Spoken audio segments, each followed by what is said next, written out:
This baby had been born with a mind of his own. Whenever he got hungry, he would tip up the bottle and chug it down without anyone needing to wake up. Because he had already realized that the liquid inside was no ordinary milk. It was the blood essence of an ancient dragon. Thanks to that, by the age of 7, he already had an incredibly powerful body, complete with a ridiculous six-pack. Even the magical beast in the forest had become his daily meals.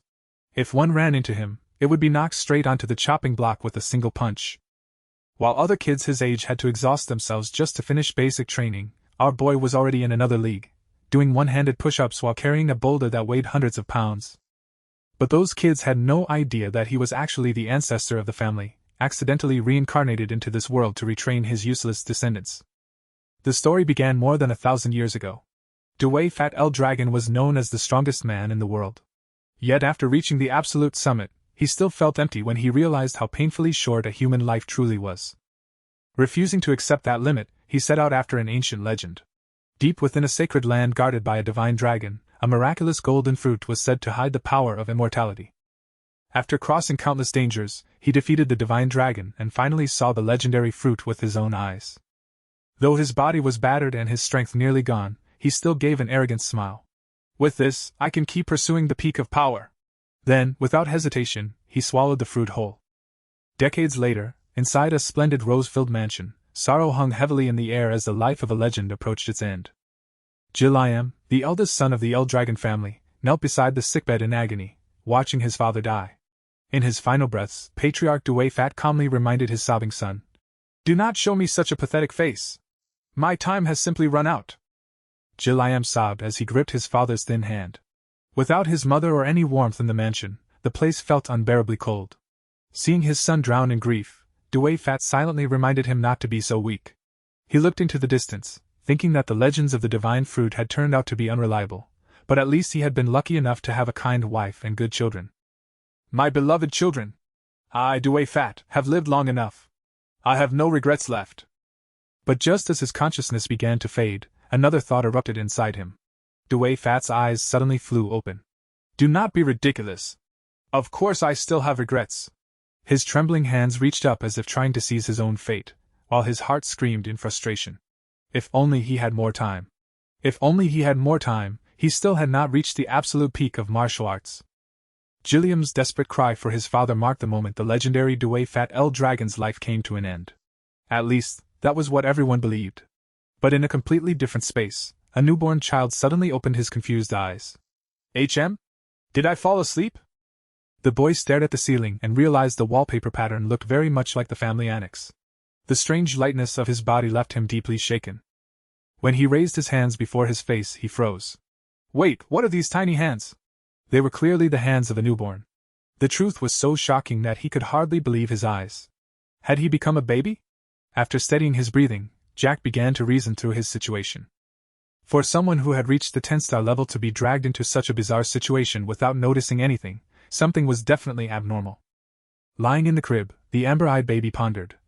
Who could have done this, and how? Then Duy Phat suddenly recalled the moment he faced the divine dragon and the radiant divine fruit long ago. He gasped. Could it have been that fruit? Everything slowly became clear. He realized its true effect was not eternal life, but reincarnation. An ambitious smile appeared on the baby's lips. This was unexpected, but it was also fortunate. Now he could finally witness the absolute peak of martial arts. Looking around, Duy Phat realized he was in an annex filled with many other newborns. He wondered why so many babies had been gathered there. Just then, the door opened and maids entered, pushing a cart full of bottles filled with a strange red liquid. A cold order rang out. When she counted to 3, they were to rush in immediately. Right away, a goblin-like creature was dragged out.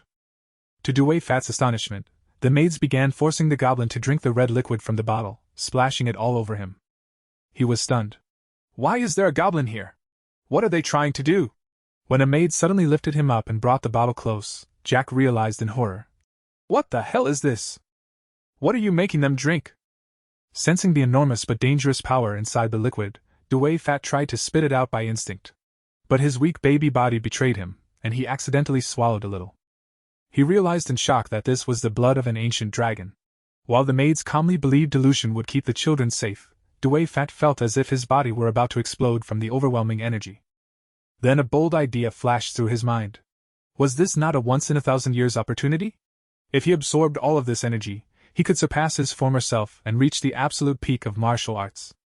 Whatever the reason behind all this was, Duy Phat decided to seize the chance and began absorbing the blazing power surging through him. The baby's face twisted as veins bulged under the terrifying pressure tearing through his tiny body. Even in that miserable state, Duy Phat's eyes burned with the pride of a strong man. "Do not underestimate me!" He gritted his teeth and endured, determined to conquer this ancient energy. "Do not underestimate Duy Phat El Dragon! Let me show you what a real festival looks like!" Seeing the abnormal sight, the maid could only stare in shock. This baby. Ignoring the pain ravaging his body, Duy Phat continued absorbing the red liquid like a madman. "I will absorb the full power of the ancient dragon. Then I may finally reach the absolute peak of martial arts that I failed to reach in my past life." Lying exhausted in the crib with dried blood across his body, Duy Phat gasped for breath. Somehow, he had managed it. Looking around, he saw that the other babies seemed to have survived the life-or-death ordeal as well. He quietly marveled at the survival instinct of newborns. When night fell, the limits of his tiny body finally caught up to him. Being in a child's body really meant falling asleep the moment there was an opening. The great master's consciousness sank into deep sleep as his body began assimilating the power. Time flew by. 7 years later, in a remote mountain region, rhythmic counting rang out with force.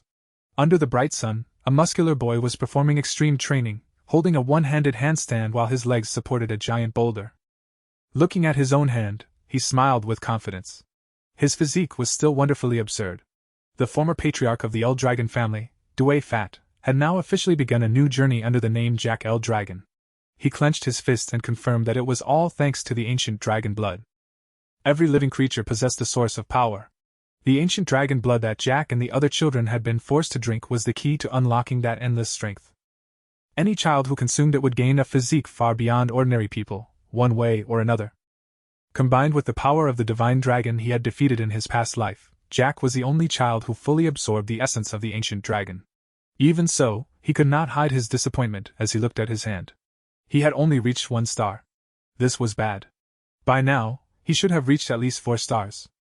Stars were the source of one's own power, gained only when a person was pushed to certain limits. The human body was like a miniature universe with stars floating within it. The more stars one had, the greater one's strength became, but creating new stars grew exponentially harder. In his past life as Duy Phat El Dragon, he had reached 10 stars, an unprecedented record that made him the only person in the world to attain that realm. 7 years had passed since he reincarnated as the illegitimate son of the current El Dragon patriarch. Jack gazed into the distance, weighed down by thoughts of his late mother and the father who had never once appeared. He began to doubt that man's quality as a father, but what shocked him even more was how much the world had changed after 1,000 years. Reincarnation was surprising enough, but waking up a millennium later was an even greater shock. Before he could even grasp the timeline, Jack realized this world had become a place where survival of the strong was tested with brutal cruelty. The clearest example was the ritual called the Dragon Trial, where newborn children were forced to drink ancient dragon blood. By tradition, only children who survived this trial would receive the education needed to become true El Dragon warriors. But the reality where Jack lived was the complete opposite of common sense. He could not help questioning the maid beside him. For 7 years, no instructor had ever come to teach him. "Isn't that strange? Those who pass the trial are supposed to receive combat training, right? But only maids are here."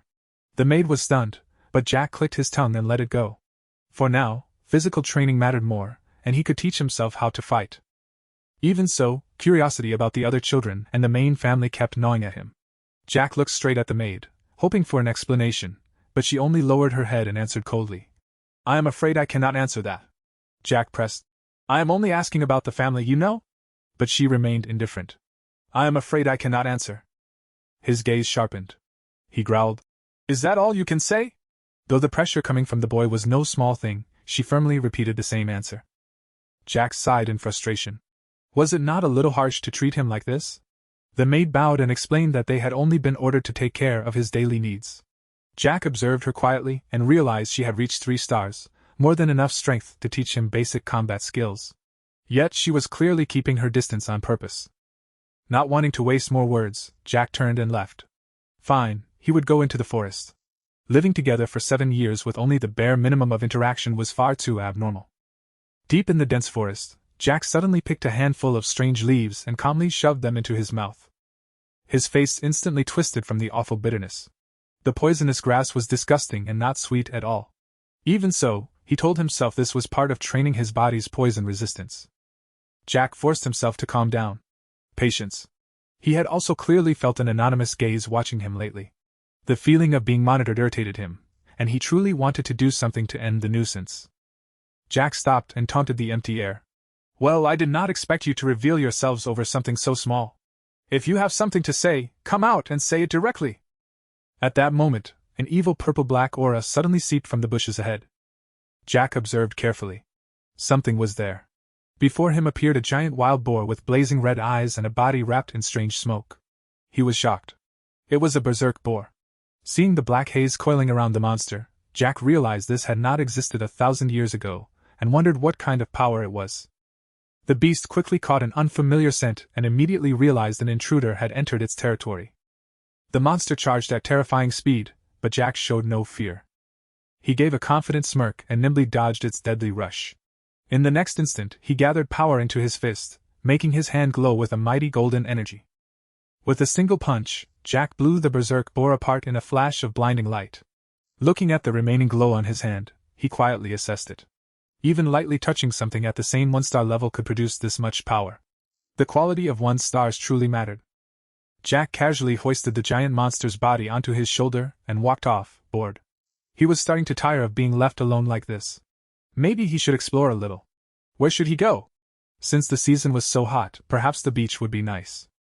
But everything he did was being watched by a stranger hiding in a tree.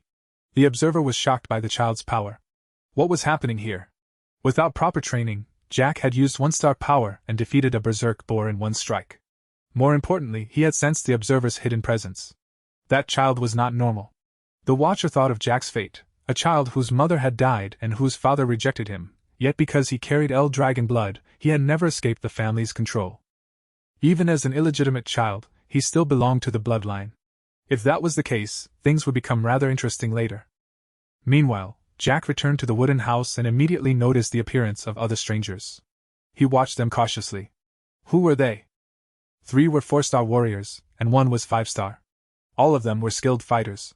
What would people like them want here? Seeing the shining family crest on their chests, he realized they were from the main family. An elderly official stepped forward and respectfully placed a hand over his chest. This must be our first meeting.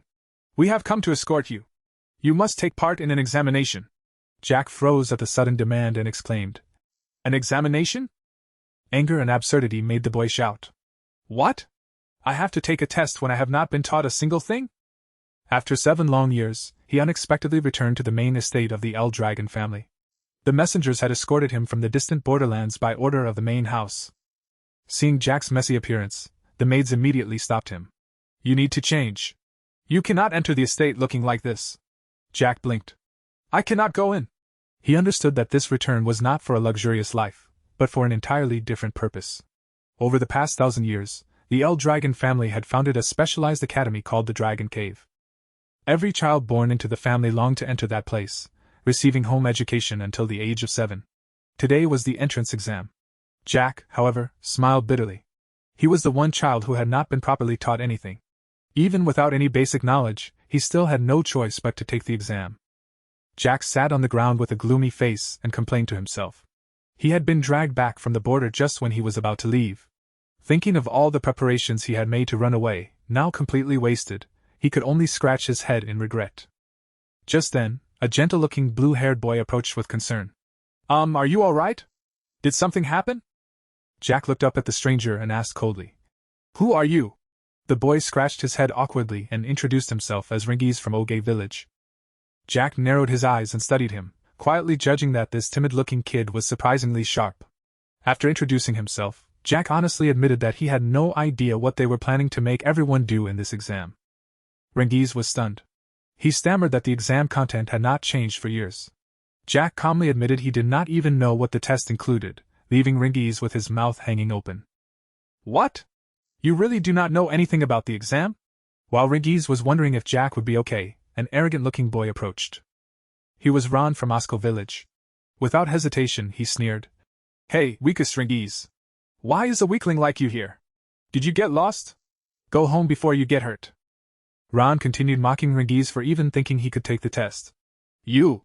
No way. There is no way you can get in. He even dragged Rengis' father into it. Your father was a false dragon, right? What can the son of a false dragon possibly do? I will be watching. Hearing that, Rengiz clenched his fists but still did not dare talk back. In the El Dragon family, a strict hierarchy had been established by an absolute ruler, clearly divided from First Dragon, regular troops, Young Dragon, Adult Dragon Captain, all the way up to High Dragon. And at the very bottom of that society were the False Dragons, a title given to those who could not enter or graduate from the Dragon Cave. Rengiz lowered his head in bitterness, but his will still burned inside him. He wanted to prove that they were not fakes. Jack looked at his new friend and suddenly spoke. Why? How can you be so sure before you even try? Seeing someone interfere, Ron barked. Huh! Who the hell are you? Jack faced him calmly and asked back. What, is there a problem? I am just asking. Why is Rengiz not allowed? Ron roared with contempt. Obviously because he is weak. Seeing Rengis' dazed expression, Jack suddenly released a terrifying pressure. His eyes burned like flames, making the other side shudder in fear. He declared coldly. Weak? He is much stronger than you people.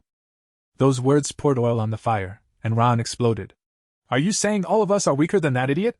Just as the tension reached its peak, a sharp announcement rang out. Gather up. The Dragon Cave entrance examination will now begin. Candidates must register in order, then move quickly with their number tags. Ron left in frustration, but not before throwing out a bitter threat. I will remember your face, bastard.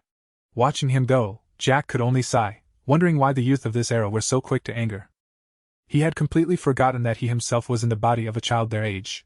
When Rengiz said the exam was mandatory, Jack innocently asked whether one could withdraw or quit halfway, leaving his new friend speechless at his unbelievable ignorance. Rengiz smiled bitterly and advised Jack to withdraw if possible to avoid getting hurt, because even someone at his level could not turn back once he had entered. Jack clicked his tongue, brushed it off, and urged them both toward the field before the ceremony started. At the most important moment, he was still taking his time. At the testing ground, a stern-faced examiner clearly announced the rules. The test was actually simple. Candidates only needed to leave a scratch on a giant stone using their bare hands or the provided weapons to pass. However, each person had only 3 attempts to prove their skill. While the other children trembled in confusion and fear, Jack felt deeply disappointed. After surviving the terrifying dragon trial years ago, this ordinary test truly drained away all his interest. The first candidate stepped forward with a pale face and trembling hands. The boy shouted and swung his sword with all his strength at the stone. But a tremendous shock suddenly rebounded, making Rengiz clamp his hands over his ears in pain. The horrifying recoil shattered the sword and badly injured the boy's hands. Seeing the brutal scene unfold before them, Rengiz and everyone nearby were stunned by the target's hardness. The boy collapsed to the ground, screaming in agony, yet the examiner coldly wrote the result down, declared the first attempt a failure, and asked whether he wanted to continue with the second attempt. After the first candidate collapsed and was treated as having given up, the examiner coldly ordered the soldiers to clean up. These people really were cruel enough to live comfortably with it. As the injured child was dragged away and the next candidate was called, Rengiz trembled non-stop in fear. Jack, meanwhile, studied the stone thoughtfully and wondered, "What is that rock?" Rengiz explained that it was regeneration stone, a material that could instantly restore any scratch. Worse, if attacked with pure brute force, it would reflect the blow back hundreds of times stronger. Jack could not help marveling at how absurdly harsh that was. Still, Rengiz said that if one properly circulated power through the body and struck correctly, the stone could be scratched. Jack quickly grasped the key to the exam. From what he had heard, controlling one's source of power mattered more than the martial techniques one had learned. Looking at the line of struggling candidates, he noticed that very few could pass, and even the arrogant brats from that morning were having trouble. The testing ground grew extremely tense as repeated failure announcements rang out, mixed with the screams of heavily injured candidates. Number 51 failed. Next, number 202 failed. Next. When the examiner called number 315, Jack looked down at the tag in his hand. It was his turn. Rengiz worriedly asked whether he wanted to quit for safety, but Jack steadily walked toward the stone and replied, "Do not worry about this little thing. It is easy." Jack stood alone before the giant stone under hundreds of watching eyes. The examiner prepared to take notes. As Jack focused, his eyes suddenly shone with power, and a blazing golden aura wrapped around his body, releasing the overwhelming presence of a great master. Seeing him step forward barehanded, the examiner asked in surprise, "No weapon?" Jack casually replied that there was no need. Bare hands were enough. His arrogant declaration made the crowd murmur. They believed that even with good power control, scratching the stone bare-handed was impossible. Some even viciously said his fist, or his whole arm, would be crushed. Below, Rengis was drenched in sweat, regretting that he had not stopped Jack more forcefully. The examiner nodded. Understood. Then begin. Jack moved closer and carefully observed the strange stone. He thought it was surely a new mineral formed during the 1,000 years he had missed. Though many things were still unclear, he cast those thoughts aside. No problem. Blazing energy began gathering in his arm. Seeing that reckless scene, Rengis sprang up in panic and shouted, "This is bad. I have to stop him." Ignoring his friend's cry, Jack smiled with excitement. With this, he could release all his power right now. He gathered all his essence into one point and roared. Dragon Ruin Break, first form, burst strike. A thunderous explosion and a cloud of dust swallowed the entire arena, leaving Rengis gasping in shock. Even the examiner froze, his hand trembling around the pen before the unbelievable power of a child. As the dust slowly cleared, the supposedly indestructible stone now had a deep crack running through it. Jack looked at his injured hand and assessed it quietly. This technique was still a bit too much for his current body, and he needed more practice. Still, he wore a confident smile. The entire audience fell into breathless silence before whispers began to spread. He shattered the stone. Amid the crowd, a blonde girl with sharp eyes gave an excited smile. This boy seemed very interesting. Meanwhile, Rengis stood completely frozen, his face twisted with shock. Jack simply stood calmly in the arena, smiling with confidence before everyone's astonished eyes. The examiner stood speechless, his mind a mess. Impossible. The boy had blown away half of a regeneration stone. That should only happen with someone at 4 stars or higher, yet a child had done it. He looked at Jack suspiciously, wondering if the patriarch's blood in an illegitimate child was truly that powerful, or whether the technique he just used was something he had seen before. Seeing the examiner stay silent for too long, Jack spoke up. "Excuse me, examiner. What is my result?" The man jolted and announced clearly. "Number 315 passed." Then he handed Jack a small blue bottle. "Here, take this." Jack blinked and asked, "What is it?" The examiner only smiled faintly, and urged him to leave quickly so they could clean up the scene. Jack walked away muttering in annoyance. Why is everyone in this era always in such a rush? Slow down a little. Rengis immediately rushed over, grabbed his shoulders, and shouted in admiration. "Amazing! You broke it!" Jack simply replied, "Well, it was easy." Jack held up the blue bottle and asked, "Right, Rengis, what is this?" Rengis explained that it was an ordinary recovery potion given to those who passed the test. Jack stared at the bottle and sensed the energy inside. It did not seem like poison. Could it be an elixir? He realized it resembled Cloud River Clear Essence, an extremely rare medicine made from herbs in secret realms and cores filled with pure power from divine beasts. That medicine could instantly heal wounds and old scars while greatly strengthening one's source of power. Knowing it was rare and difficult to refine, Jack still turned the bottle upside down without hesitation and drank every last drop of the pure liquid. As soon as Jack emptied the bottle, a gentle blue light wrapped around his injured arm. "Is this really an elixir?" he exclaimed, shocked to see the severe recoil wounds heal instantly. Rengis explained that although he did not know much about elixirs, anything prepared by the El Dragon family was surely better than common market goods. Jack was amazed by its speed. Even if it did not strengthen him like a true elixir, its healing ability was impressive. Rengis looked at Jack with admiration and said Jack was even more amazing than the medicine. Jack clicked his tongue. Why was Rengis staring like that? Looking at the bottle, Jack realized that human knowledge had advanced tremendously after 1,000 years. Rengis praised him without restraint. Jack was truly incredible.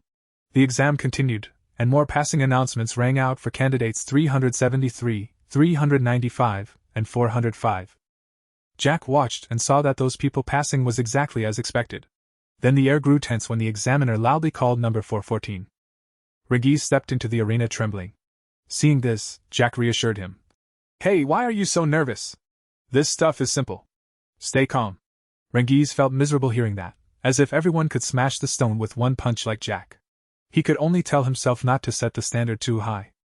Standing before the regeneration stone, Rengis took a deep breath, drew his sword, and focused on circulating his power. He shouted and swung hard at the target. However, a strong shock rebounded and made him fail his first attempt. Refusing to give up, Rengis forced himself back up, determined to pour everything into the next try. A painful cry rang out as Rengis was once again thrown far away and crashed to the ground.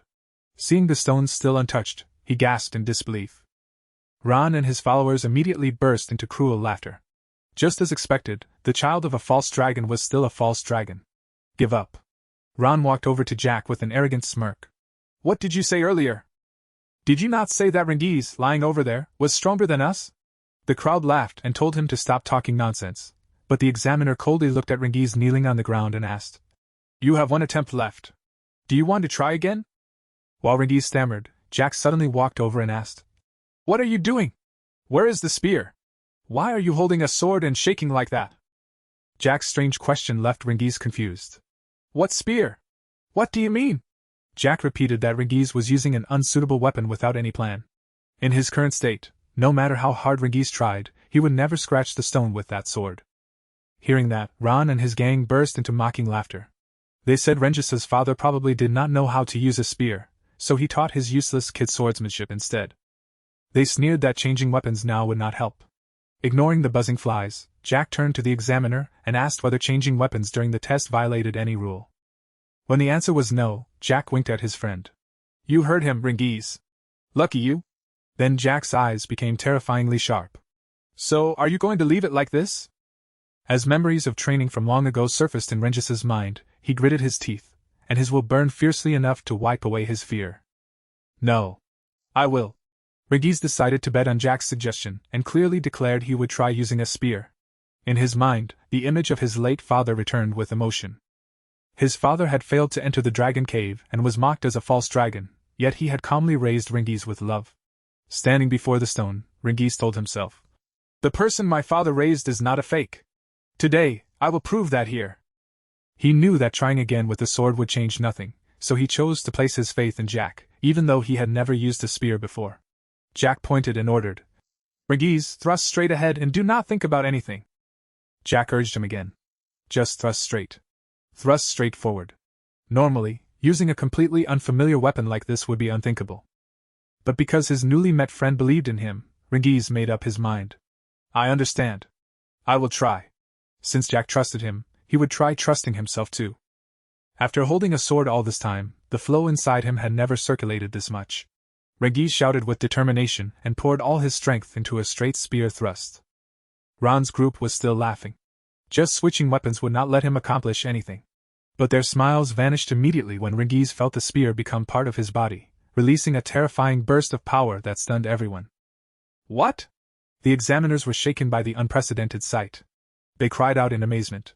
Not only had he scratched it, he had pierced through it. Standing in the arena, Rengis was still stunned by what had happened until Jack's applause rang out. Excellent. Well done, Rengis. The examiner quickly wrote in his notebook and announced the result. Number 414 passed. Holding the spear, Rengis froze with emotion. I passed? Jack rushed over and slung an arm around his shoulders. That's right. You did it, just as I thought. Rengis burst with happiness and hugged Jack, shouting that he had done it. Jack smiled confidently. I told you. Seeing this, Ran and his gang could only grind their teeth, insisting it was merely a coincidence, and not real ability. At that moment, a sharp announcement rang across the field. The entrance examination was over, and the admission ceremony would begin immediately. Jack blinked and wondered if the ceremony was really that simple. Rengis explained that harsher tests might still be waiting after they officially enrolled. As Jack wondered what came next, the thunderous footsteps of the dignified guards signaled the arrival of an important figure. The leader of the El Dragon family would deliver a congratulatory speech. A man with blazing red hair and an overwhelming presence stepped onto the platform with an icy expression. Seeing the stern man, Jack casually asked, Who is that red-haired old guy? He looks full of himself. Rengis turned pale and trembled. That is the patriarch. Ignoring his friend's panic, Jack kept criticizing the man's gloomy face and even joked that ice was probably warmer than this patriarch. Terrified, Rengis hurriedly covered Jack's mouth and begged him to stay quiet if he wanted to survive. Rengis desperately wanted him to lower his voice. He had thought he had found someone reliable, only to discover Jack was a walking disaster. But behind the careless front, Jack's eyes sharpened as he quietly assessed the strength of the El Dragon family in this era. He saw that among the guards were several 7-star warriors and a large number of 6-star fighters, a truly formidable force. Jack's gaze stopped on the patriarch standing above, surrounded by suffocating pressure. And that current patriarch was Manhwa El Dragon. Jack guessed he was probably 8 stars. He remembered that 1,000 years ago, 8 stars had been a peak level reached by fewer than 12 people in the entire world. He silently assessed how unexpectedly this era had changed, his eyes never leaving the massive power standing before him. Staring at Manhwa, Jack could not hide his dislike. He did not like that man. A loud announcement demanded that everyone focus and listen to the speech of the powerful patriarch. Manhwa stepped forward with a blazing crimson pressure around him. He spoke coldly. Strive to become the flesh and blood of El Dragon. The force of an 8-star master thickened the air, making the children around him unable to breathe and collapse in fear. Seeing that scene, Jack clenched his teeth in anger. Though he did not know why, he felt an intense hatred toward this man. As soon as Manhwa left, a cheerful official stepped forward and clapped in praise. Yes, truly precious words of encouragement. He enthusiastically declared that Lord Manhwa had very high expectations for the new students. Jack stared blankly at the strange man talking loudly and wondered who he was to spout such empty words. The official kept encouraging them, saying, "Do your best, young people of our nation." Jack clicked his tongue in contempt at the shallow performance. Seriously? Even so, he noticed that the tense atmosphere from earlier had eased somewhat. Another stern-faced examiner stepped forward and announced the dormitory assignments, ordering those whose names were called to move immediately. As everyone began to disperse, Jack turned to Reincarnates and asked, "Wait, aren't we all going to the same place?" Reincarnates explained that there were actually 4 Dragon Cave divisions, corresponding to East, West, South, and North, where students would be trained. Right after that, a call rang out. Number 315. Jack realized it was his turn. "That's me. Take care, Reincarnates." Jack was assigned to the Eastern Dragon Cave, and a splendid, imposing mansion appeared before him. Walking down the wide hallway, Jack observed thoughtfully. After 1,000 years, so many things had changed. Since he did not know the layout of the enormous estate, he wandered for quite a while before finally finding his room. Jack sighed in relief. There it was. Because he had gotten lost, he was late. His roommate must have arrived already. He cheerfully pushed the door open, planning to make an impressive greeting. "Sorry to keep you waiting.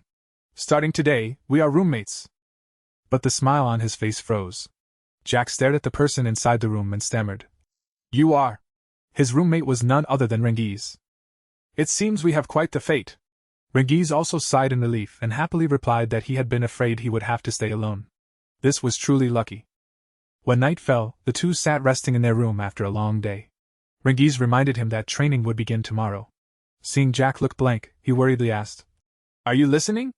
The instructor said so." Jack calmly raised his thumb and declared, "I did not listen at all." His confident answer left Reincarnates speechless. That was not something to brag about.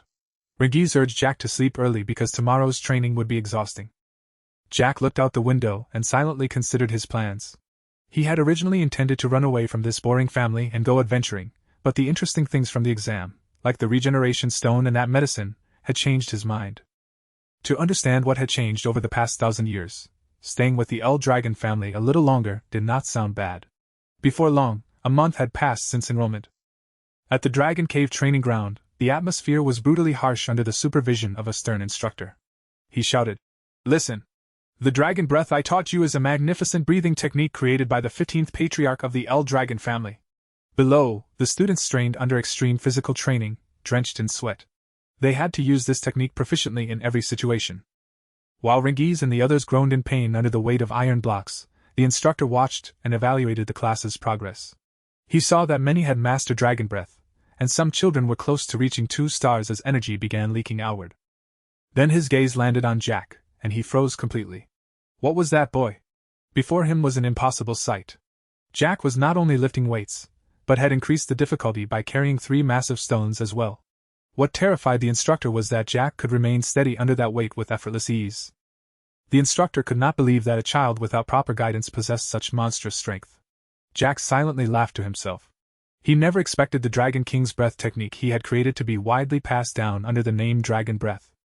He knew the essence of the breathing technique was to absorb energy from the air and strengthen the body, with the user's skill determining its effectiveness. That was why families always treated complete secret arts as ultimate secrets to be guarded. Although Dragon Breath was safe and easy to learn, Jack did not need it if the goal was merely to calm the mind. After all, he was the creator of Dragon King's Breath, the only breathing method that allowed one to control energy without interrupting breathing, even while moving. Because it was too difficult for most people to inherit, later generations had simplified it into dragon breath to raise the overall strength of the family. Seeing his own technique transformed like this made him feel both touched and curious about whether other martial arts had changed over the millennium. While carrying the giant stone, he looked forward to the interesting things ahead. In the academy dining hall, Jack was devouring a mountain of food before the astonished eyes of everyone around him. Seeing Ringies sitting absent-mindedly, he asked while chewing, "What is it? Why do you look like you just got dumped?" He reminded Ringies that if he did not eat, he would not get stronger. Ringies could not understand why Jack's stamina was so strange and full of energy. Jack casually answered with a cold splash of truth. It was because Ringies was too weak. He urged Ringies to eat more and train harder, since there was no other way for someone weak like him. As Jack ate, he quietly judged that a few students had been trained quite well. Just then, a blonde girl with a special presence came to their table and spoke. "Hey, you are pretty good, aren't you?" While Jack was still wondering who she was, Ringies beside him had gone pale and could not even speak. Ringies anxiously whispered to his friend that this was Lady Laika, the patriarch's daughter. He explained that Laika Typhona El Dragon was one of the leading candidates to succeed the patriarch, and people like them normally had no right to speak with her. Jack kept a blank face and casually added, "If you put it that way, I am also the patriarch's son, even if I am illegitimate." That shocking reveal froze both Ringies and Laika. Laika stared at him and demanded how an unsupported illegitimate child could accomplish the extraordinary feat of crushing regeneration stone bare-handed. Jack merely cut his steak and replied, "Because I am me. Ringies, stop spacing out and eat." Laika smiled excitedly, her eyes showing clear approval. This boy was interesting. She asked what he thought about becoming her subordinate. Seeing Jack continue eating calmly, she repeated that she was asking whether he wanted to come under her command. She would be his backing. An illegitimate child surely wanted allies. Laika painted a promising future, asking him to help her seize the patriarch's seat with his strength. In return, she would treat him well. But Jack coldly answered, "No, thank you." It was so blunt that it was almost embarrassing. The decisive refusal stunned Laika, and her eyes suddenly sharpened with suspicion. "What is this? Do not tell me you are also aiming for the patriarch's position." Jack silently assessed the spiritual energy around Laika and realized she was close to 2 stars, quite impressive for her age. Even so, he kept his indifferent face. She could do whatever she wanted. He had no interest in becoming patriarch or in family politics. His careless answer shocked her. Then Jack suddenly released a blazing golden pressure that covered his body with overwhelming force. His eyes went wild with pride as he declared, "I have no obligation to submit to anyone, because I am the strongest."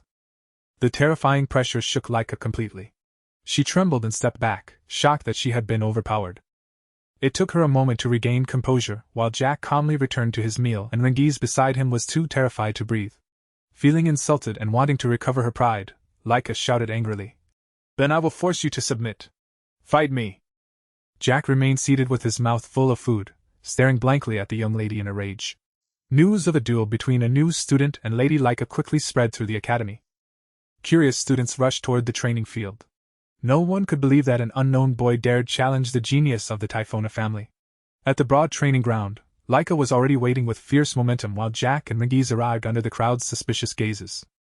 Facing the upcoming duel, Ringies could not hide his worry. The opponent was Lady Laika. Jack answered that even if Ringies said that, he did not know who she was, and wondered why Ringies had suddenly switched to such a respectful tone.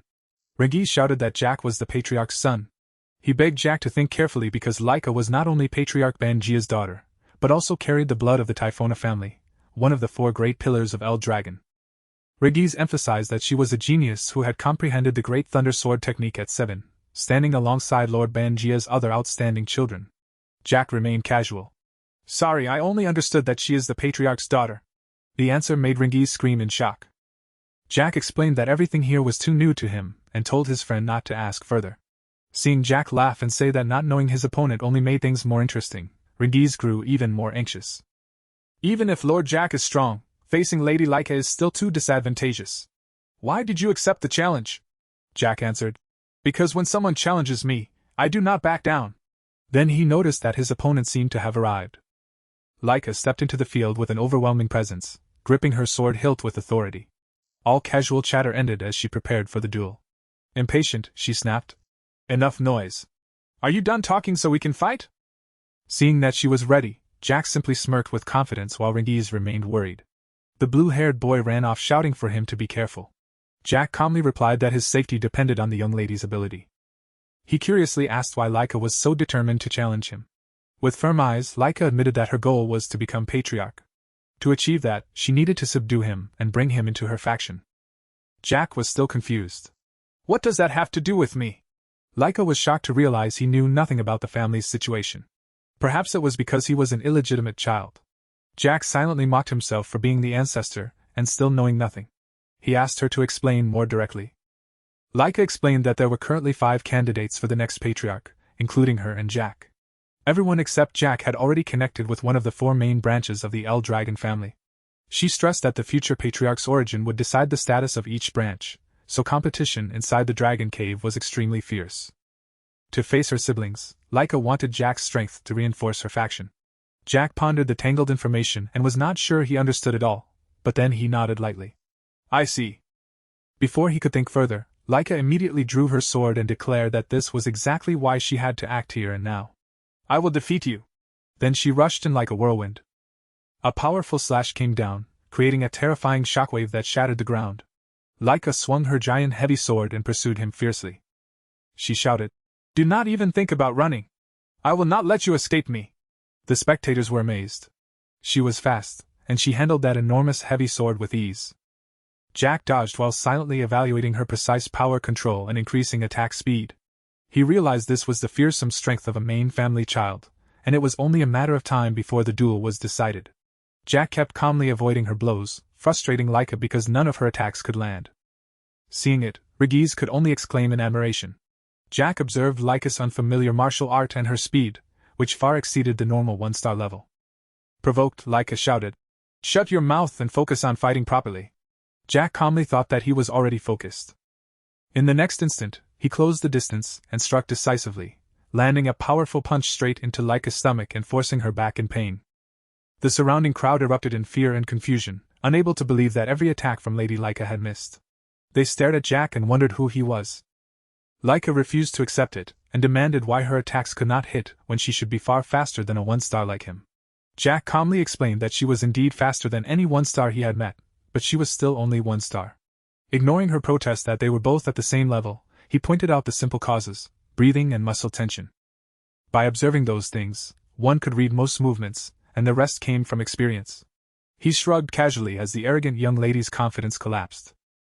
Laika roared that it was ridiculous and swung her sword wildly, but Jack still dodged calmly. He coldly repeated, I told you, I can read you. Then he instantly unleashed a powerful punch that sent Laika flying into a stone wall. The crowd was stunned. Impossible. Did she really lose? Lady Laika lost? Regis gasped that Jack had defeated Lady Laika, but Jack cut him off. Not yet. He realized she had concentrated all her power into her core to block the last strike, so the attack had not been enough to end the duel. Laika pushed herself up from the rubble, her breathing ragged. Seeing the tension rise, Regis tried to stop them, but Jack coldly told him to step back. He would not be responsible if Regis got caught in the attack. Jack noticed a strange change in his opponent. Had she reached 2 stars?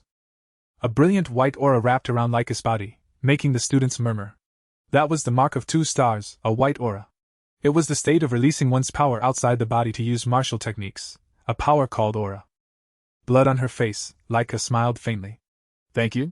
Because of you, I reached 2 stars. Before Jack could react, she rushed forward at terrifying speed. Lightning began surrounding Laika as she unleashed rapid slashes. Jack suddenly realized he had been cut. He was sure he had dodged. He touched the small cut on his face and looked at her cautiously. Laika stood proudly and declared, See? This is my ability. She focused all her lightning energy into the sword, her eyes blazing. Now that I have 2-star aura, I will show you true thunder sword technique. Instead of being afraid, Jack became intensely excited. He smiled arrogantly and pointed at her in challenge. Oh? Then I get to witness martial techniques I have never seen before? Excellent. Laika unleashed Thunderlight, calling down bolts of lightning across the field. Jack nimbly dodged while exclaiming in wonder. Wait, what is this? You can control lightning? The boy was not afraid at all. Instead, he smiled with excitement, thinking the ability was absurdly interesting. Seeing that, Laika growled that he looked like he was enjoying himself. She immediately used Thunder Net, creating a terrifying explosion that shattered the ground. Jack clearly felt the difference from before. He judged that these lightning bolts were difficult even for his current self. He wondered how rising by just one level could change so much. Jack calmly analyzed that although Lyca's movements were simple, once she attained 2-star aura, the power of the Great Thunder Sword art had erupted violently. Her speed was now unimaginable, and she was wrapped in mysterious thunder. He could counterattack right away, but curiosity about the true nature of this power pushed him to observe a little longer. Seeing that her opponent still looked calm, Lyca shouted in anger. "You can still smile in this situation? You really are relaxed? Fine, I will personally wipe that foolish grin off your face." She charged at terrifying speed, dragging the lightning-covered sword across the ground and creating a radiant arc. A fierce explosion erupted, scattering rocks and covering the field in smoke. Rengis and the others could only scream in despair. Lord Jack stood firm amid the ruins, but Lyca gave him no chance to breathe as she continued unleashing powerful thunderlight. Seeing this, Rengis rushed out in panic to stop her. "Lady Lyca, please stop. If this continues..." But Lyca coldly watched the opponent still standing in the distance. To stop now, she believed, would be an insult to Jack's will. Rengis cried out desperately, begging Lord Jack to surrender. But Jack had not finished watching the fun. Lyca also saw that Jack was in terrible condition, so she offered one final proposal. If he surrendered and joined her, she would stop here. Jack answered only with a meaningful smile. Lyca understood that even as an illegitimate child, he still carried the pride of a dragon. She decided to respect her opponent by using her full power, great sword art, secret first form, heavenly thunder. A colossal pillar of lightning fell straight from the sky, swallowing Jack completely as Rengis screamed. The smoke scattered, and only Jack remained, lying motionless amid the rubble, badly injured. Lyca planted her sword in the ground and quietly spoke with regret. "A pity, but the duel ends here." She silently turned away, believing everything was settled. Then a calm voice rang out behind her. "I understand now." Lyca turned back in shock and saw radiant energy bursting from Jack's body. She could not believe her eyes as he became wrapped in blazing lightning. "What is this? Why do you have lightning aura?" Jack brushed off the dust and looked at the new power with interest. "Oh, so this is called lightning aura?" When Lyca pressed him on how he had done it, Jack simply shrugged and answered calmly. "I do not know either." Lyca was left completely frozen. Jack excitedly showed it off. He had intentionally taken her attacks to study this power, but somehow he had become able to use it himself. Lyca was speechless, stammering that he could actually use it. During the mysterious lightning attacks, Jack had continuously used the Dragon King's breath technique. The reaction between that breathing method and Lyca's lightning aura had caused thunder to accumulate inside his body. Before he knew it, Jack found he could manipulate that lightning. Though he did not know the exact principle, he began to suspect that he possessed a special constitution. Or perhaps the entire El Dragon family carried a unique bloodline that allowed them to use hereditary martial arts. Jack guessed he could develop his power based on the properties of lightning. He laughed loudly. This was an excellent training session. Blazing lightning began covering his hands. He declared, "Thanks to you, I have reached 2 stars too." A terrifying pressure erupted from his body, making him look like a true thunder god amid the ruins. His eyes burned with fighting spirit as he confirmed that the duel was not over yet. Jack's amber eyes flashed with a sharp and dangerous light. As soon as Lyca swung her heavy sword, he vanished in a golden flash and closed in with an arrogant smile. It was not over yet. He was still having fun. A terrifying explosion of energy erupted as Jack launched a lightning-fast counterattack, shaking the entire field. Landing lightly on the ground, Jack looked at his body and marveled at his new speed and power. He saw that as his source of strength increased, it directly affected his nerves and reinforced his entire body. His senses had sharpened astonishingly, allowing him to move beyond normal limits. He took a deep breath to steady himself. He needed to get used to it a little. From afar, Rengis was completely overwhelmed by the battle between the 2 patriarch candidates. The blue-haired boy could only stare in shock, unable to keep up and wondering whether everything before him was a dream. Jack easily dodged Lady Lyca's lightning-fast slashes. Seeing that she could no longer attack effectively, Lyca shouted in frustration. "Are you laughing at me?" Jack smiled sincerely. "I am not mocking you. I truly see you as formidable." Then he excitedly wondered if enough time had passed for him to create a new technique. Lyca blinked. "A technique?" Jack thought for a moment and decided. "Yes. First form, or should I call it a secret form?" Seeing his confidence, Lyca could not help wondering whether he had received secret training, since creating a new technique seemed absurdly simple for him. Taking advantage of Lyca's distraction, Jack rushed in. She realized too late that something was wrong as he unleashed the decisive move, Dragon Ruin Break, Secret Form, Extreme Thunderclaw. The dramatic duel officially ended. Jack stood proudly and smiled brightly. It had truly been an interesting fight. Lying flat on the ground with her body exhausted, Laika could not believe the truth. She had lost. It seemed she still had not fully accepted it. The pressure to become patriarch and defeat her older brothers flooded back into Laika's mind. She bitterly realized she absolutely could not afford to lose. But Jack approached with genuine praise. "That was amazing. You are truly strong." Seeing her still dazed, he sincerely shared that he had learned many interesting things, and this had been a very meaningful time. Jack held out his hand with a radiant smile. "It would be boring if this were the only time we sparred. Let us spar again." Faced with his enthusiasm, the proud young lady suddenly blushed and looked at him with completely changed eyes. Jack smiled brightly, helped the fallen Laika to her feet, and eagerly said, "Let us spar again, Laika. I look forward to next time." Seeing Jack's sincerity and overwhelming presence, Laika realized the gap in strength was too great. She gently took his hand and bowed in honest acceptance. "How could I dare compare myself to you after losing so badly?" A few hours later, in a dark space inside a rift, Patriarch Duy Phat El Dragon was alone against an army of grotesque monsters. With a cold, commanding gaze, he released a crimson dragon pressure that swept across the battlefield and made the monsters tremble. Duy immediately used Dragon Energy Destruction Formation, First Form, Origin, creating a terrifying burst of power that wiped out every enemy in a single strike. Amid the ruined battlefield, a close soldier approached and reported respectfully, "Lord Duy, I have something to report." Receiving only the Patriarch's cold glance and brief question, the soldier excitedly announced what he believed was major news. "Lady Laika has reached 2 stars. Unlike his subordinate's Joy, Duy remained indifferent. He turned away coldly and spoke with contempt. "So what? Talent itself is meaningless. Report to me when she becomes useful. If you came only to speak of something this trivial, leave." Even though the soldier tried to explain that reaching 2 stars at her age was a notable miracle and that Laika could reach 5 stars by graduation, Duy did not care in the slightest.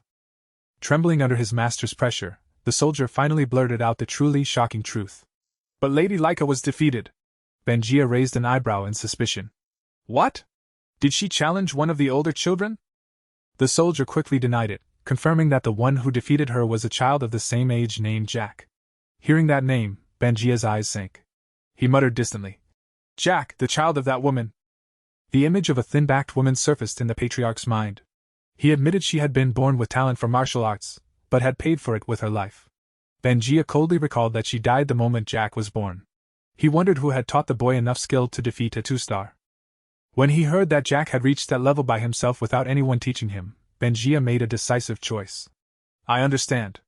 Then begin the first training course." Though his subordinate worried that it was too early, since the children had enrolled only 1 month ago and most had not even reached 1 star, Duy held firm to his cruel philosophy. He stated that death treated everyone fairly, and only the strong had the right to survive. With a stern expression, Duy declared that those who could not overcome the first trial were not worthy of becoming dragons. He ordered his subordinate to report this to Frezza and assign her to supervise both the content and the entire process of the trial. Duy wanted Frezza to watch the journey closely and see how the boy would perform. Looking into the distance, the Patriarch gave a meaningful smirk. His name was Jack. That sounded rather interesting. The next day at the training field, the students' training atmosphere was lively. While Rengis and the other children practiced the Dragon Mark battle art, a body-strengthening technique created by the 15th Patriarch so even children could master it, Jack was performing extreme physical conditioning. Seeing Jack fuss with the pile of stones, sweaty Rengis asked, "Lord Jack, are you not going to train?" Jack blinked. "What are you talking about? Can't you see I am training?" Rengis hurriedly clarified that he meant practicing the Dragon Mark battle art, not merely physical conditioning. Jack calmly answered, "I already learned it." That shocked Rengis so much he stammered. Jack had only learned it moments ago, and had already mastered it. Jack nodded as if it were obvious. More importantly, Jack told Rengis that the flow of his power was moving in the wrong direction. Jack turned him around, and golden energy began flowing from his hand into Rengis's body. The blue-haired boy blinked. "Huh! Was I just floating?" Jack confirmed it casually. Jack adjusted the flow of energy. This was the correct route. Feeling the clear change inside his body, Rengis was filled with admiration and thanked him repeatedly. Jack glared. "Were you doubting me? What kind of person are you?" Ringis panicked and apologized. He confessed that this was the first time someone had taught him properly, so he had always felt desperate. He admitted he once thought the dragon mark battle art was too simple and boring for someone strong enough to defeat Lady Laika. But Jack immediately rejected that idea. He was genuinely impressed by the stability of the dragon mark battle art. In his mind, he remembered that his own Dragon Ruin Break was too complex for his descendants and his past life to follow. Dragon Ruin Break was difficult and intricate, but it possessed overwhelming power as a true battle art, beginning from the first to fourth forms, including the secret form he created during the duel with Laika, and above all the final form that once defeated the divine dragon. Jack excitedly thought that he was also curious about other dragon techniques. Perhaps those martial arts had also been modified. How thrilling! He casually told Ringis. Since I have finished learning the dragon mark battle art, I am training my body as usual. Everyone learns at their own pace. Suddenly, Ringis bowed his head and shouted with determination. Please train me. I want you to guide me like just now. Jack was surprised, but the blue-haired boy earnestly begged to become even a little stronger. Jack calmly replied, I do not mind. When Ringis asked if he really meant it, Jack confirmed that he was not lying and believed Ringis deserved it. At that moment, a voice sounded from behind. In that case, include me too. I also want to join the training. It was Lady Laika, standing there with her face flushed in embarrassment. What? Lady Laika too? Laika snapped back, asking if there was a problem. She frankly admitted that her pride as a patriarch candidate had been completely shattered when Jack overwhelmed her with her own lightning aura. Laika shouted with enthusiasm. She wanted to become even stronger, strong enough to defeat her older brothers and Jack as well. Jack thoughtfully looked at the determined young lady. Laika hesitantly asked if it was not allowed and said she understood. Since Jack was also a potential successor, training with a rival might not be appropriate. Ringis silently agreed, since even as an illegitimate child, Jack still carried the patriarch's blood and was naturally part of the competition. But Jack casually replied, I do not care. Then he narrowed his eyes at Laika's wounds and asked whether her body was really all right, because that attack should have left her unable to move for a month. She said she had used a recovery medicine, so there was no problem. Jack marveled that the strange medicine of this era worked almost like a divine elixir. Ringis quickly added that this bottle was much better than the one given at the entrance exam, fitting Lady Laika's status. Jack smiled with satisfaction. What a wonderful era. Being teased, Laika snapped that without the medicine, she really would have been immobile for a month. Then she worriedly asked if he truly agreed to train her, since he also needed time for his own practice. Jack gave a bright smile. Of course. I would never refuse such an ambitious young person. Ringis sweated in confusion. Jack was young too, was he not? They were the same age. Jack laughed it off and looked straight into Laika's eyes to confirm. Are you sure, Laika? I am the one who defeated you, remember? With blazing determination, Laika said she had no right to be picky. She clenched her fist and declared, If becoming stronger means becoming patriarch, then I will do anything. Jack asked curiously. Earlier when you challenged me, you mentioned the patriarch position too, right? Why are you so obsessed with becoming patriarch? Her voice lowered as she revealed the bitter truth. If she did not become patriarch, marriage would be the only future left for her. A political marriage. If lucky, she might become the wife of some unpleasant cousin. If unlucky, she would be forced to become a concubine for a stranger. Jack was shocked by the family's outdated thinking. Laika calmly explained that maintaining dragon blood was extremely important, especially for the 4 great families, because their true source energy was unique and could be used in countless ways. Hearing this, Jack felt sick enough to want to run away from these people immediately. He shouted in fury. What do you people think humans are? These rotten customs, I will destroy all of them. Just as his will to smash the entire family surged, a sharp shout rang out. Ringis jolted in fright and hurriedly looked toward the sound. In the tense atmosphere, a brilliant red-haired woman appeared, leaving the children staring blankly and wondering what was happening. The instructor introduced her clearly. Starting today, a new instructor would join them. Though she had a busy schedule, she had come personally to guide them, so they should be grateful. The woman moved as lightly as the wind. You must be Lady Laika, right? Her sharp gaze froze Laika completely, leaving her unable to speak. The woman's speed was so fast that everyone cried out in fear. She smiled enchantingly, and winked in praise. What wonderful reflexes! Your spiritual energy is not bad either. While the surrounding guards sweated at her sudden appearance, Jack narrowed his eyes warily. He was shocked that he had not sensed her presence at all until she revealed herself. Ringis clung to him in fear and asked who this powerful woman was. She was Lady Freza Winclick, a member of the Black Dragon Guard known as Freza the Wind Goddess. She cheerfully waved at everyone. "Hello? Nice to meet you all."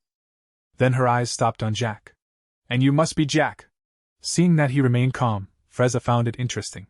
"You do not seem surprised." Jack smirked, his eyes shining with excitement as he noticed something unusual. There was nothing to be surprised about. But this young lady seemed to possess a rather interesting martial art. Freza silently thought that now she understood why the patriarch was interested in him. Jack, meanwhile, was also observing her closely, judging that her stealth technique was impressive, but the martial art she had comprehended was even more special. Jack noticed that the flow of true source energy gathered mostly in her lower body, a pattern he had never seen before. He quietly solved the mystery of Freza's soundless steps. That must be why her footsteps made no sound, even in shoes like those. What kind of martial art was that? It was fascinating. Freza smiled and announced that, as they had just been told, she would guide them from today onward. They should all work hard together. Her appearance threw the students into an uproar. Was that really Freza the Wind Goddess? She was standing there in person. The former instructor added that Lady Freza had reached 6 stars and was one of the key members of the Black Dragon Guard. He urged the children to learn everything they could from her. The students were confused. The Black Dragon Guard was the personal guard under the patriarch. Why would such an important person suddenly appear here? Would she truly train them?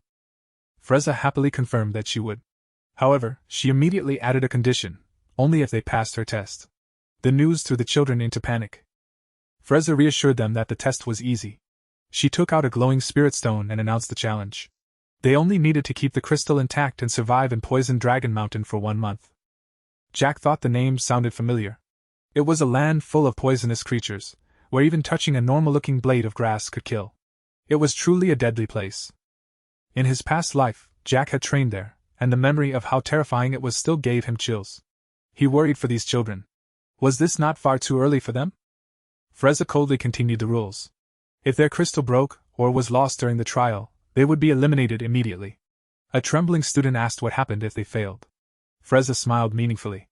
Of course they would be expelled, if they survived. Freza explained that poisoning could be dealt with easily by using dragon breath correctly to expel toxins through breathing. She reassured them that as long as they kept the crystal intact, everything would be fine. But when a student nervously asked about monsters, her face suddenly turned dark and frightening. She coldly said they only needed to defeat them. Otherwise, they would have nothing to eat and would die before the test ended. This direct threat made the children pale and tremble at the cruelty far beyond imagination. Seeing the atmosphere grow too tense, Freza smiled brightly again and told them not to worry too much because they still had 5 days to prepare. During that time, each person would choose a weapon and begin training in the El Dragon family's martial manuals. If they found ways to deal with the monsters, survival would become much easier. But her eyes flashed coldly once more. Freza warned that if they failed to master their martial arts within those short 5 days, she would take no responsibility for anything that happened afterward. When one naive student asked whether she would save them if things went bad, Freza only laughed mockingly. She pointed at the blazing emblem and declared that El Dragon was a place where the weak were eliminated and only the strong had the right to survive. To her, children who could not fight monsters and met a tragic end deserved it. Freza cruelly said that if they could not pass such a simple test, they might as well sleep in a bed full of poison and monsters. The pressure from the female instructor silenced the students, leaving them sweating in fear. Seeing such cruelty, Jack thought quietly that this place was completely different from the El Dragon he had known. He suddenly remembered the past, when his son Jiliam had happily brought a small grandchild to show him, a warm memory that contrasted sharply with the coldness of the current family. Freza clapped and interrupted his thoughts. She announced that it was time to distribute martial manuals for each weapon type. The children began noisily choosing, while Rendiz stood frozen in confusion, unsure which one to pick. Seeing his friend struggle, Jack advised Rendiz to choose the spear, since that was the weapon he had successfully used in the entrance exam. Meanwhile, Laika was still hesitating over the Thunder Spirit Greatsword art even though she was only at the basic level. Seeing her indecision, Jack spoke up. "Wait, Laika. I think you should choose the sword art."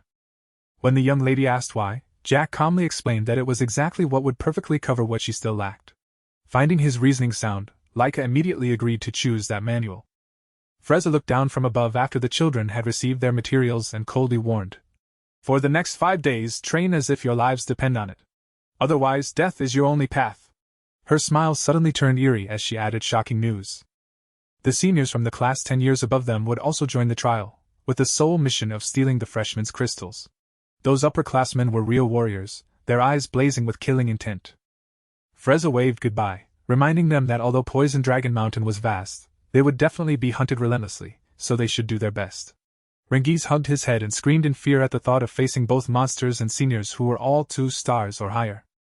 Even Laika was worried, since being ambushed by many enemies at once would leave most people with almost no chance of survival. In contrast to his friend's panic, Jack calmly read his book and gave a simple response.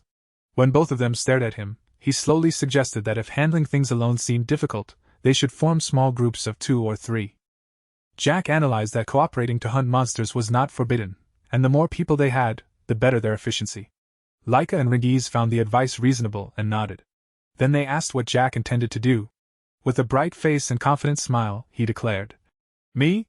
Do you even need to ask? Of course I will enjoy this trial alone."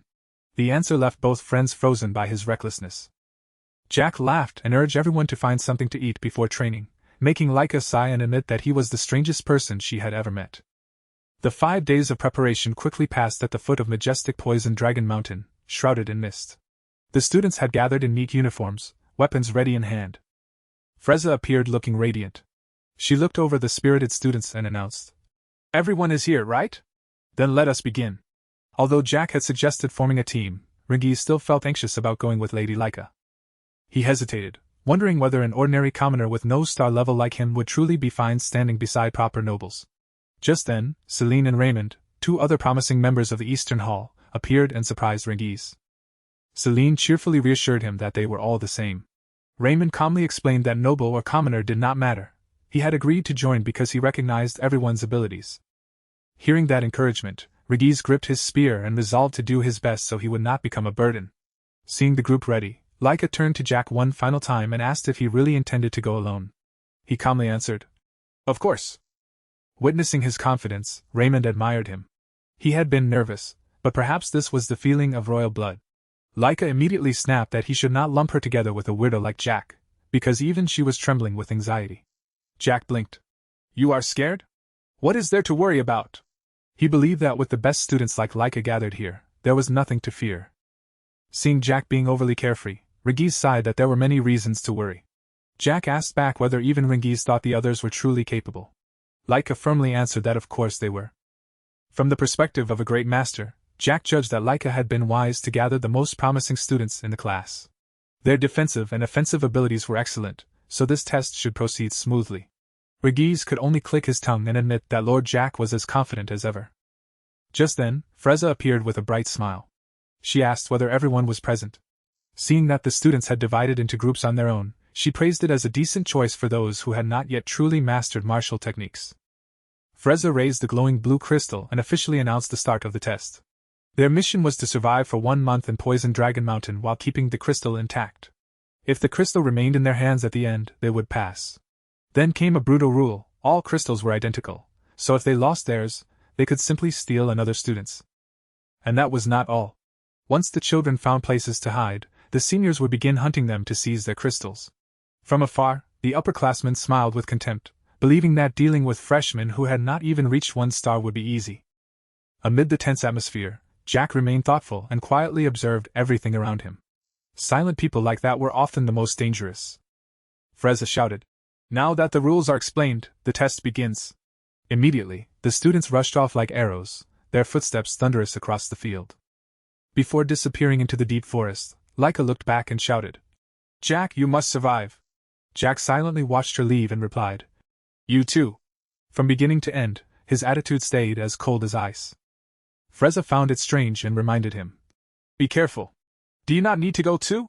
When she asked whether he was worried about something, Jack simply turned away and left behind an arrogant answer. "I have nothing to worry about. Now excuse me, supervisor." Watching his small back vanish, Frezza murmured that he was a strange child. When night fell, firelight flickered from the supervisor's tents in the quiet darkness. A guard approached Frezza and expressed concern that the test still seemed too early for the new students. He worried about the children's lack of real combat experience, and wondered how many could survive the trial. Frezza calmly reassured her subordinate not to worry too much. Though Poison Dragon Mountain had countless poisonous creatures, the number and quality of monsters there were not truly severe. She pointed out that most ranged only from 1 star to 2 stars, levels the students could basically handle by themselves. The soldier bowed and accepted the order while Frezza kept watching the dark mountain. In the place where the brutal survival test had just begun, Frezza's gaze suddenly deepened. She quietly plotted that she would still release that thing at the end. When the guard beside her asked what she said, Frezza instantly returned to her cheerful expression and waved it off. Then she loudly ordered the upperclassmen burning with killing intent. "All right, it is time. You may go too." Watching the hunters disappear into the mist, Frezza smiled with anticipation and wondered how many poor children would survive the trial. The upperclassmen quickly moved through the dense forest in excitement. "Hey, you there!" one of them called out after spotting Jack strolling alone with a backpack on his shoulder. He mocked the boy's naivety in his mind. They had already found someone, and after all that time, this kid was still wandering around the same area. Was he asleep? He signaled his companions to attack immediately. An arrow tore through the air from the dense trees, flying straight at Jack. But Jack suddenly turned and caught the arrow barehanded before it could touch him. He shouted with excitement, "I have been waiting for you." His insane action and unbelievable strength stunned the seniors. One of them realized the horrifying truth: he had stopped an arrow with his bare hand. Ignoring their shock, Jack leapt down from his position, his amber eyes glowing arrogantly. He smiled brightly and declared, "Now let the game begin." In Poison Dragon Mountain, the survival battle became fierce as a giant frog monster suddenly attacked. Celine shouted and swung her sword fiercely in response, but just as she took down the target, another danger lurked behind her. Raymond noticed in time and shouted a warning to Celine. He rushed forward and used his sturdy shield to stop the monster's pounce. Finally, Regis thrust with precision and finished the monster. Raymond sighed in relief and checked on the group. "All right, is everyone okay?" Looking toward Laika, the group was stunned to see that she had already cleaned up the surrounding monsters by herself. Celine silently admired her. Just as rumored, while the team was still in chaos, Lady Laika had already defeated who knew how many monsters alone. Laika proudly showed the shining 2-star mark and playfully reminded them not to forget that she had reached 2 stars. Still, she praised the group's progress after a long week of training, especially Celine and Raymond, who had officially reached 1 star. The two thanked her humbly, saying that without her help and guidance, they could not have advanced so quickly. Seeing that everyone had improved, Regis felt a sting of sadness because he alone was still stuck in place. Raymond and Celine approached to comfort him, telling him not to rush because he had also become much stronger. Laika encouraged him as well, saying that defeating a tree monster by himself was an impressive achievement. She reminded him that Jack himself had trained his spear skills, so reaching 1 star was only a matter of time. The sky gradually turned red with sunset, signaling the end of a long day. Laika ordered the group to head back, since night was coming and it was time to return for dinner.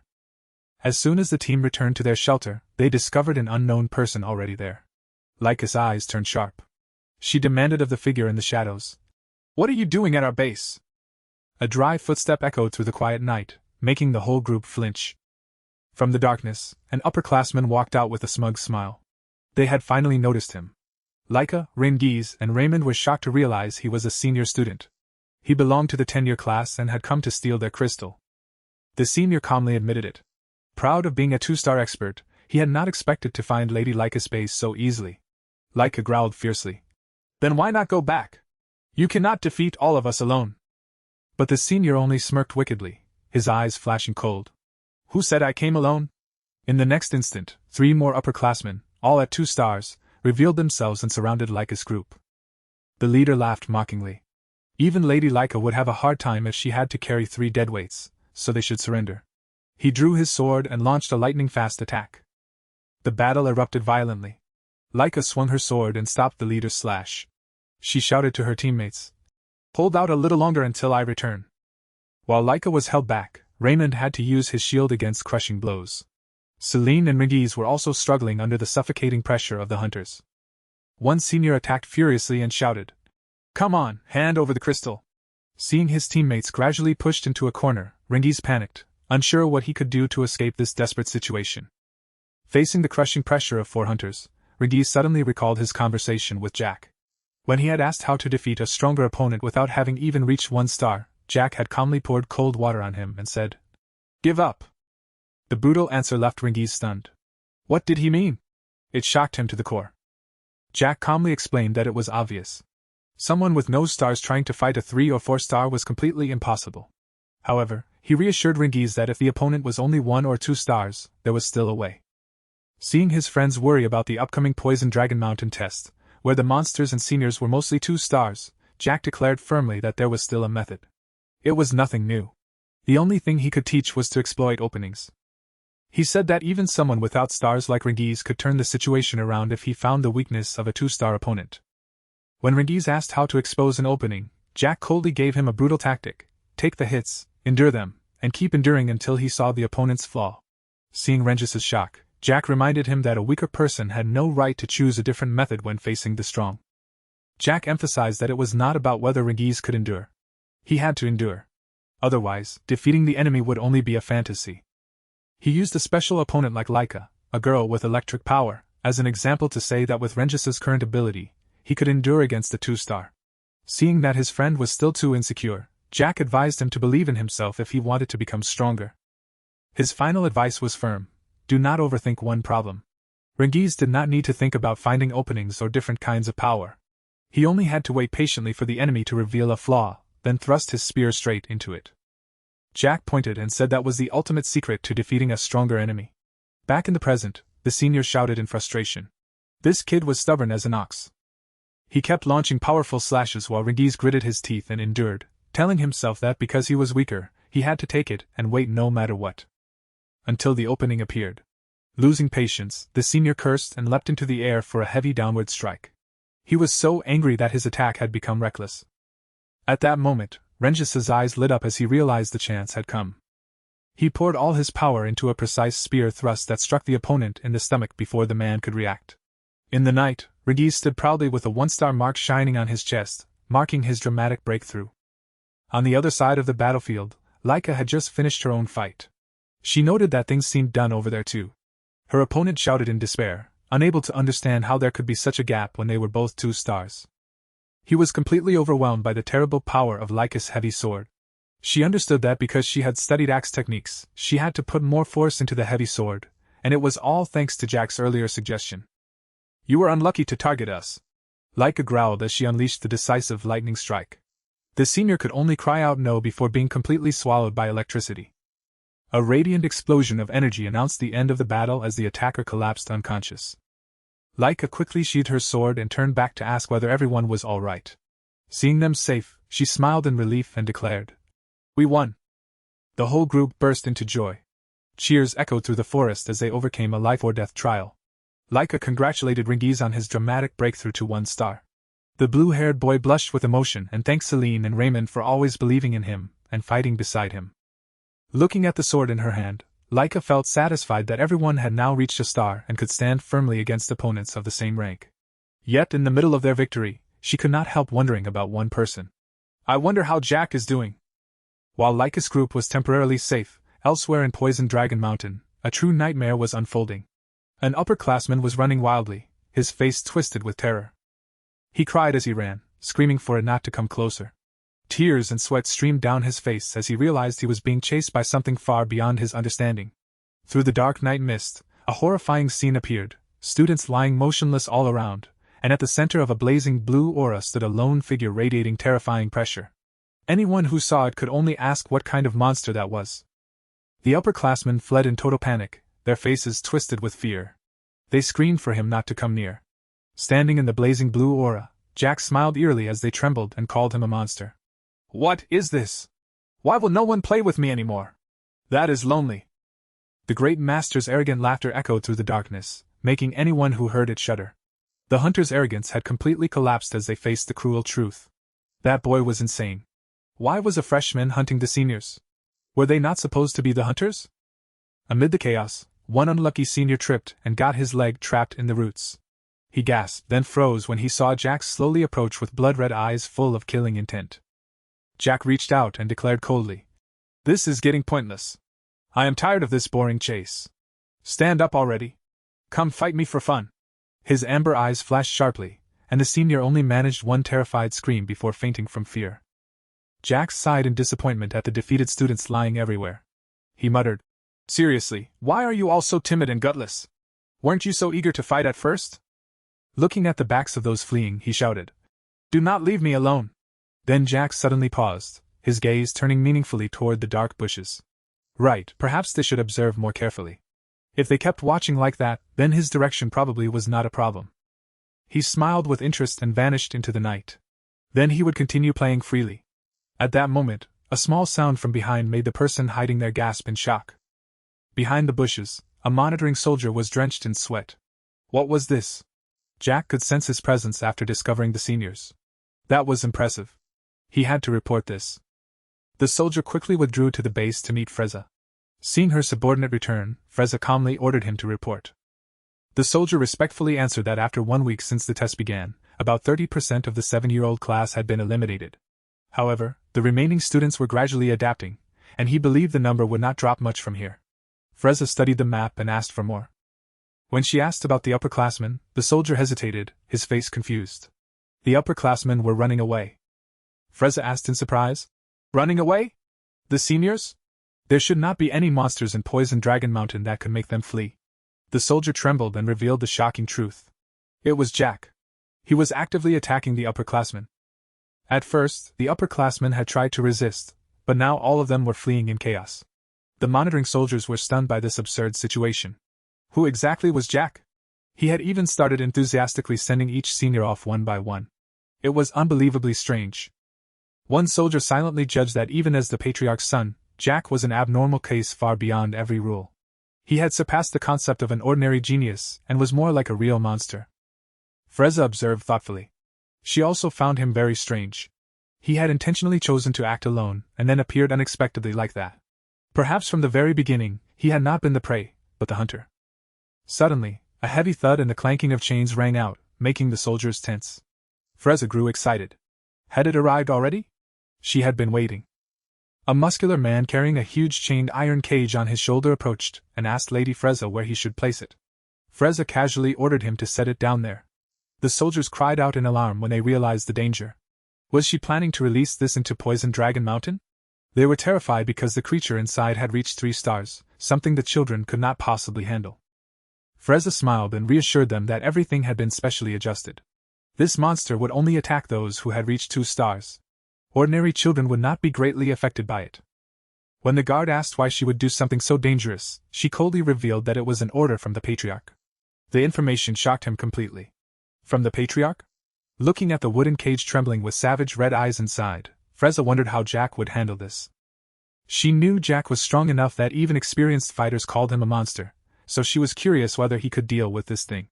Frezza ordered her subordinate to release it at dawn. As dawn broke over Poison Dragon Mountain, Rengis's group was moving when they suddenly stopped. Rengis asked nervously if the ground had just shaken. Laika and Raymond also sensed something wrong, their faces growing tense. Laika wondered whether it was another attack from the seniors. While Raymond guessed it might just be a huge violent boar, Rengis still felt a strange unease surrounding the group. Suddenly, Laika shouted a warning in panic. That tree! Everyone move! The group quickly leapt aside just as an ancient tree crashed to the ground. From the rubble, a gigantic stone creature slowly emerged. Raymond and Rengis trembled in shock as they saw the red eyes of the massive being approaching. A golem. At the same time, elsewhere, Jack sat bored atop a pile of defeated monsters and sighed, starting to feel tired of everything. For him, having no one left who could stand against him was truly disappointing. Suddenly, a powerful tremor shook the forest, drawing Jack's attention. Sensing a strange presence, he realized it had been a long time since he had felt a monster of this level. He wondered if the instructors had deliberately released it into the area. As a great master, he worried that a 3-star opponent would be too much for the children at their current level. Such dangerous things should have been dealt with before the exam began. Then Jack realized another truth. They had intentionally released it to test the students, making him curious about what they were trying to do. But instead of worrying for himself, his eyes blazed with excitement. Did they think he would be scared? Not a chance. This was exactly what made things fun. Jack smirked arrogantly and told himself it was better this way because he would get a little more entertainment. Unable to sit still while such tempting prey existed, he immediately jumped up and ran to find the 3-star monster, regretting only that it had appeared so far from him. In another part of Poison Dragon Mountain, Laika's group was struggling against the giant stone golem. Celine shouted and unleashed a powerful slash, but her sword only sparked against the monster's body without leaving a scratch. She gasped in disbelief at how hard it was. Raymond immediately charged in to support her, striking with his shield and a fierce roar. But the golem remained unmoved, leaving Raymond shocked that even his full power blow had no effect. Seeing the situation grow dangerous, Laika released her blazing aura. Thunder Slash descended with the power of lightning and finally created a small crack in the golem's stone shell. Laika quickly realized the key. Only by using aura could they break its outer shell, meaning only those who had reached 2 stars could possibly defeat it. Seeing the monster still advancing, Regis asked anxiously what they should do now. Laika made a risky decision. She would distract it while everyone else ran. The suggestion shocked Regis, who refused to leave a teammate behind. Laika knew her words would hurt, but she coldly poured reality over them. They would only get in her way. She pointed to the small crack on the golem's arm and explained that she had used all her aura just to damage it slightly. With their current abilities, the others could not even scratch the stone shell. Her direct words made Celine lower her head in frustration. But Raymond suddenly stepped forward with firm eyes. They could not scratch it, but they could still support her so Lady Laika could strike more accurately. Having teammates like this made all the difference. Raymond's courage gave strength to the whole group, and Celine also regained her spirit, promising to do everything she could. Regis eagerly added that if they all fought together under Laika's lead, they might truly have a chance. Seeing her teammates united, Laika gave a small smile. Everyone fine. In that case. Golden lightning began blazing around the young lady's body. Raymond immediately raised his shield and charged first, shouting for support. Laika also gathered momentum and leapt, declaring that she was coming. Their coordination was surprisingly smooth. The battle erupted as Raymond bravely blocked the golem's crushing fist with his shield. Though the tremendous pressure shook his body and made him cough, Raymond held his ground. Seizing the opening, Celine and Regis charged from below to distract the monster. High above, Laika closed in with her sword blazing with lightning. She poured all her strength into the final strike and shouted, "Thunder Soul Heavy Sword Art Heavenly Thunder!" A colossal pillar of light-carrying world-shaking thunder crashed straight down, creating a blinding explosion that shook the entire area. As the dust slowly cleared, Laika stood panting, using her sword planted in the ground to support her exhausted body. Regis rushed to her in concern and asked if she was all right. She quietly said that the last attack had consumed all of her true energy, then asked whether Raymond was injured. Just as Raymond said he was fine and Laika was about to order everyone back to base, a huge shadow suddenly loomed behind them. The golem's red eyes glowed threateningly, freezing everyone in fear. Regis was thrown aside as the golem suddenly moved and seized Laika in its enormous stone hand. Crushed in its grip, Laika gritted her teeth in pain. She barely realized she had been too careless, never expecting it to still move after that fatal blow. Seeing their teammate in danger, Celine and Raymond screamed in despair. Regis forced himself up, gripped his spear, and charged straight at the monster, shouting, "Let her go!" But the golem silently swung a massive fist, ready to crush the blue-haired boy in an instant. At that dangerous moment, help arrived just in time. A huge tree trunk slammed into the golem, knocking it down and raising a cloud of dust. Regis immediately rushed to support Laika. She was still stunned and weakly answered that she was fine, but she could not help wondering who had saved them. While the group was still confused, a casual voice rang out behind them. "Seriously, what is all this noisy trouble?" Recognizing the familiar voice, Regis and Laika cried out in surprise. It was Jack. The black-haired boy appeared with a bright smile, casually running over and waving at his teammates, as if nothing had happened. "Oh, what do we have here?" A few minutes earlier, after seeing golden lightning in the sky, he had immediately recognized it as Laika's lightning and understood that her group had encountered the target first. Jack rushed forward like a whirlwind while regretting the days of his prime, when such a distance would have meant nothing. As the faces of promising friends like Regis, Raymond, and Celine came to mind, he grew worried. Against a 3-star opponent, how long could they hold out? To rescue them in time, Jack decided, "All right. I will try that technique I learned the other day." He stopped before an ancient tree, dug his small hands into the trunk, and with terrifying strength ripped it out by the roots. With a roar, Jack hurled the tree like a giant spear toward the monster. Seeing the power of the attack, he smiled proudly and thought that it worked quite well. Jack silently appreciated that he had taken time to study the basic giant dragon martial art and dragon nurturing method distributed before the exam. Though they were only basic instructions for circulating true energy, they perfectly suited his current body. Jack smiled as he remembered his past life 1,000 years ago, when he had already been a master of long-range attacks. Pushing nostalgic memories aside, Jack continued rushing toward his teammates. He had to do something right away. His sudden appearance left Regis and Laika shouting in shock. "Jack!" Seeing everyone surprised, Jack casually waved. "Oh, hello. Are you all still okay?" While Regis panicked and pointed toward the golem, Jack simply reacted with interest as he heard the name of this giant stone creature for the first time. Jack observed the golem, and realized it had an aura but no life force. It was truly a strange being. A sudden attack came down, making his friends shout in concern. "Jack, look out!" He calmly blocked the golem's punch with one hand, easily stopping it while judging that its shell was quite hard. Without an attack wrapped in aura, breaking it would be impossible. But defeating it normally would be boring. From afar, Rengiz and Laika watched anxiously, amazed by Jack's recklessness. Laika could not understand why he found such a life-or-death situation boring. The golem threw one crushing punch after another, but Jack dodged at terrifying speed. He shouted to the group, "This is dangerous, so you all should step back." Following his command, the children hurriedly retreated and left the stage to Jack. He gathered power into his fist and charged straight at the target. If the outer shell was that hard, he would test whether the inside was truly sturdy. He announced excitedly, "Let me experiment." He immediately used Dragon Destruction Technique, first form. Then Jack followed with the second form, Burst Break, creating a terrifying explosion from inside the golem's body. Instead of attacking the shell, he had filled the inside with true energy and blown it apart completely. Standing amid the rubble, Jack asked smugly, "So that worked, right?" He smiled in satisfaction, feeling that this era was finally starting to become interesting.